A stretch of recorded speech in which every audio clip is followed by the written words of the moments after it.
পৃথিবীতে কেউ স্থায়ী হয় না, হোক না সে ফেরাউন কিবা নমরুদ। কেউ হবে চিরদিন রয় না, কেউ হবে চিরকাল রয় না। পৃথিবীতে কেউ স্থায়ী হয় না, হোক না সে ফেরাউন কিবা নমরুদ। কেউ হবে চিরকাল রয় না, কেউ হবে চিরদিন রয় না। রয় নাকি? চলে যায় সব ফেলে যেতে হয়, মৃত্যু মানে না কোনো পরিচয়।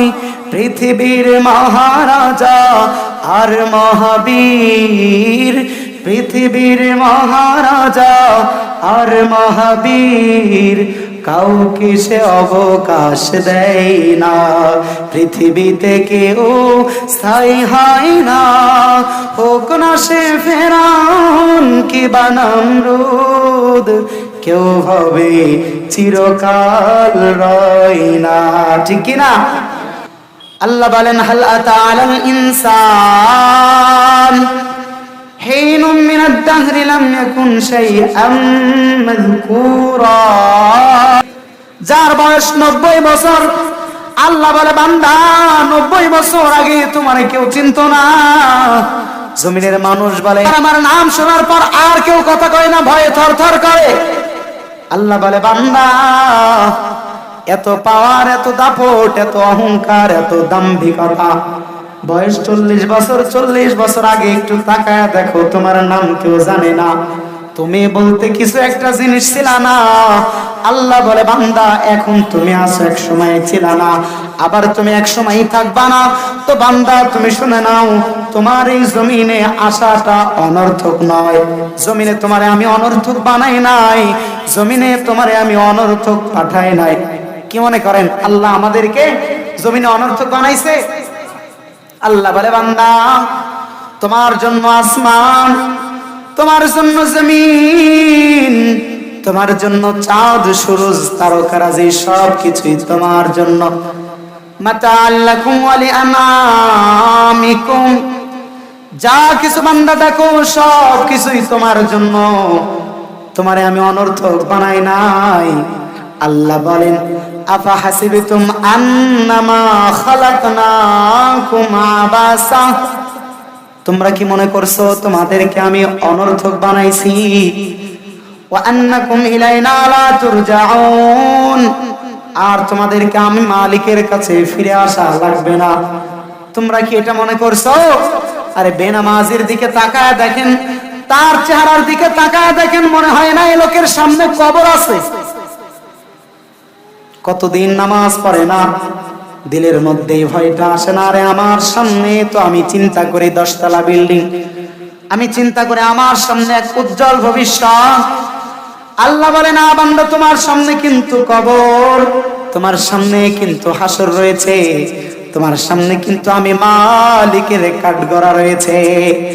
আল্লাহ বলে বান্দা জেনে নাও, জেনে নাও, আফা হাসিবিতুম আন্নামা খালাকনাকুম আবাসা, জমিনে তোমাদেরকে আমি অনর্থক বানাই নাই। ওয়া আন্নাকুম ইলাইনা লা তুরজাউন, আর এটাও মনে করো না তোমাদেরকে আমার কাছে ফিরে আসা লাগবে না। অবশ্যই তোমাদেরকে আমি মালিকের কাছে ফিরে আসা লাগবে। ও মুসলমান, এবার আমার সাথে একটু আওয়াজ দিয়ে বলেন, মালিকের কাছে সম্পদ নিয়ে গেলে ওই সম্পদের কোনো দাম আসেনি? কবরে কেউ টাকা পয়সা নিয়ে গেছেনি, ধন দৌলত নিয়ে গেছেনি, সম্পদ নিয়ে গেছেনি? কি নিয়ে গেছে? মালিক বলে ঈমান থাকলে ঈমান নিয়ে গেছে, আমল থাকলে আমল নিয়ে গেছে। আল্লাহ বলেন আল্লাযী খালাকাল মাউতা ওয়াল হায়াত লিয়াবলুয়াকুম আইয়ুকুম আহসানু আমালা। ও বান্দা তোমাদেরকে জীবন দিয়েছি, ও বান্দা তোমাদেরকে মৃত্যু দিয়েছি, এই কারণে আমি দেখতে চাই আমার কোন বান্দা কত সুন্দর আমল করে। আমি এটা দেখতে চাই আমার বান্দা কত সুন্দর করে আমি মালিকের উপরে ঈমান আনে।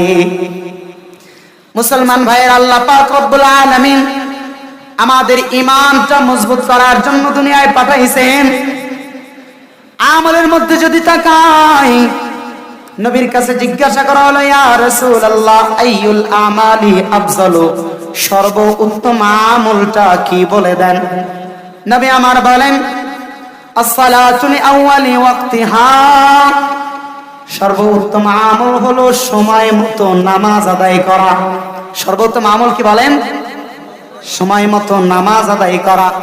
ও মুসলমান, নামাজ কেমন ফজিলতময় আমল!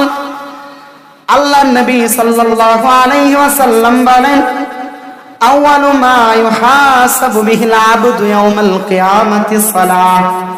আল্লাহ পাক রব্বুল আলামিন হাসরের ময়দানে সর্বপ্রথম বান্দার থেকে যে আমলের হিসাব আগে নেবেন, সে আমলের নাম হলো নামাজ।